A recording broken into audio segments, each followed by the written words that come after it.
Hey, what's up, everybody? How you guys doing? It's your man Arius.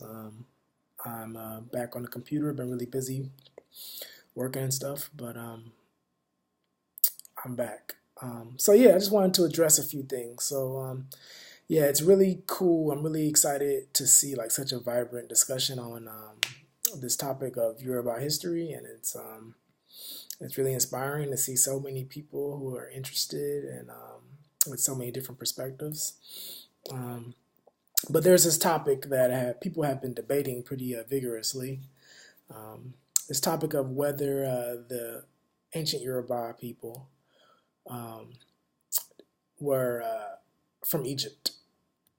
I've been seeing a lot of different things that the Yoruba are the ancient Israelites, that the Yoruba came from Egypt, and so yeah, I just wanted to um, talk about what my view of it is. So I think I'm going to read a little bit from our boy, Dr. Akintoye, and see what he says. All right. So he says, in much of the effort made during the 20th century to study this revolutionary era in Yoruba history, the general direction was to look for Oduduwa's roots in some distant foreign land outside of Africa, and to bring him as a conquering foreign prince to Ife. That direction was initiated by the Reverend Samuel Johnson in his famous The History of the Yorubas, which was written in the final years of the 19th century and first published in 1921.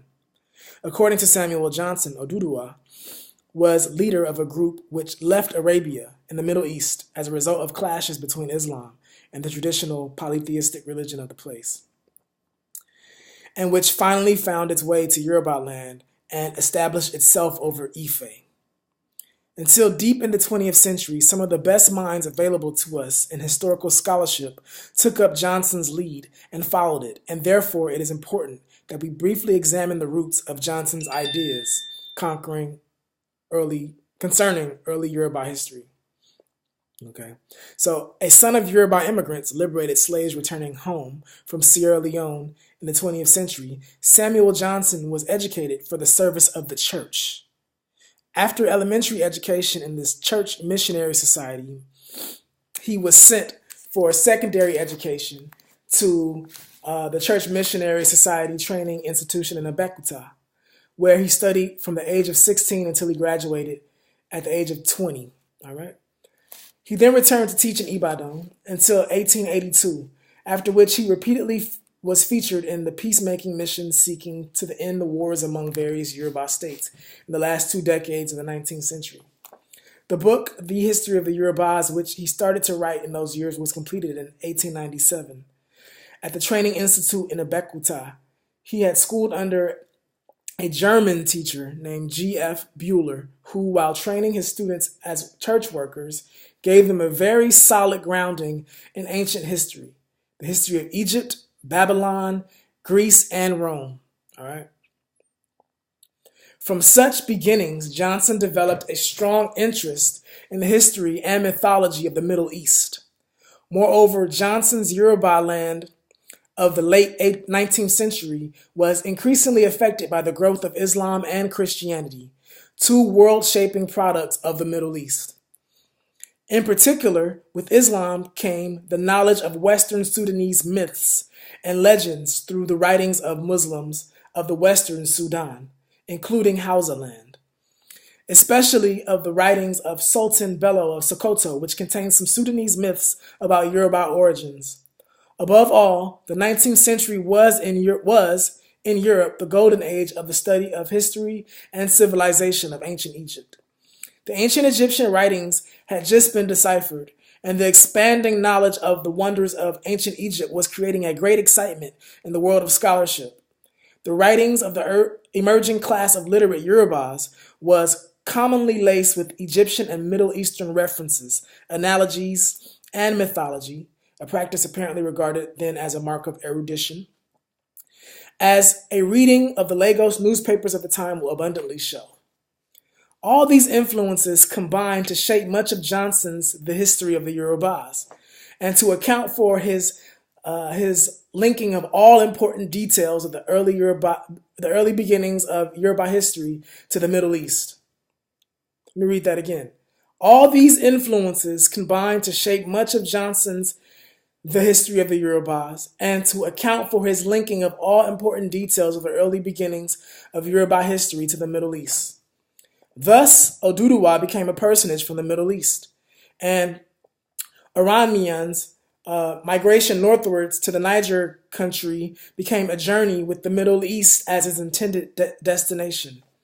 Indeed, the influence of Middle Eastern mythology pervades most of Johnson's early history chapters, all the way from its preface. In contrast, his account of the history of the Oyo Empire was assembled from oral evidence he collected in places like Oyo and Ibadan, where memories of the disintegration of that empire were still quite fresh. While his accounts of late 19th century Yoruba history were products of his own eyewitness observations of many events. Fortunately, while much effort was being expended in following Johnson's ideas about the beginnings of Yoruba history, there existed all around us in Ife and other parts of Yoruba land an enormous wealth of traditions, as well as evidence in Yoruba political system and surviving practices and rituals about Oduduwa and his era. Ultimately, a different direction in the study of Yoruba history developed as a part of a more scientific study of African history in general, which focused on indigenous evidence as well as other source material for the reconstruction of early Yoruba history. Consequent upon these efforts, we now stand able to lay aside with respect the Johnsonian hypothesis about the origins of Oduduwa and of the Yoruba. Let me read that again. Consequent upon these efforts, we now stand able to lay aside with respect the Johnson hypothesis about the origins of Oduduwa and of the Yoruba. All who study the history of Ife and of the Yoruba people are now generally agreed that the great political changes which began in Ife in about the 20th century were indigenous in their origin. All who study the history of Ife and of the Yoruba people are now generally agreed that the great political changes which began in Ife in about the 10th century were indigenous in their origin, in their unfolding, and in their dramatis personae. It is on the soil of Yoruba land that Oduduwa was born and raised. It is only in that soil that his roots can be found. All right, so I just wanted to read that passage from A History of the Yoruba People, which is by a great scholar, because I wanted to kind of, dispel this idea that the Yorubas are the ancient Israelites, or that the Yoruba people came from Egypt or somewhere in the Middle East. Because basically it kind of lays bare that, Samuel Johnson, the man who wrote the great history called The History of the Yoruba People back in the day, which a lot of our information comes from, he was schooled in Christian missionary schools, which, Christian missionary schools were pretty much the top-notch educational system of the day back in the 1800s. So, but he was schooled in this type of ideology that all great things came from the Middle East, where Christianity, Islam originated, So, of course, he was among that type of those people who thought that these type of things had to have been brought from the outside. These great civilizations and leaders had to have been brought from the outside. But, I think there's very little evidence, that points towards an Middle Eastern origin of the Yoruba people. We need more than mythical evidence to establish an origin. We need linguistic evidence. Is there any linguistic evidence that points towards a Middle Eastern or Egyptian origin of the Yoruba? Are there any words that carry over? We need evidence, in the form of types of foods, types of crops that are grown and eaten by the Yoruba people. Are there any crops that are shared. We need more than just like stories out the Bible and stories, just stories passed down, because these stories change over time. We need hard physical evidence. I think more of the physical evidence points towards the idea that the Yoruba, pretty much originated somewhere near that region. I mean, of course, when we talk about the Yoruba people, they're not just one people. I mean, we talk about them now as one people, but really there's Yorubas, Yoruba peoples, that comprise this nation. But before the coming of, the white man, there was no Yoruba nation. There were a bunch of different kingdoms, who were kind of closely related in custom and culture, but these people considered themselves to be their own people. So I just wanted to dispel that myth, um, that the ancient Yoruba people came from the ancient Egyptians. Because you got to remember, like, the world was different back then. The Sahara Desert was not a desert fully like it is now.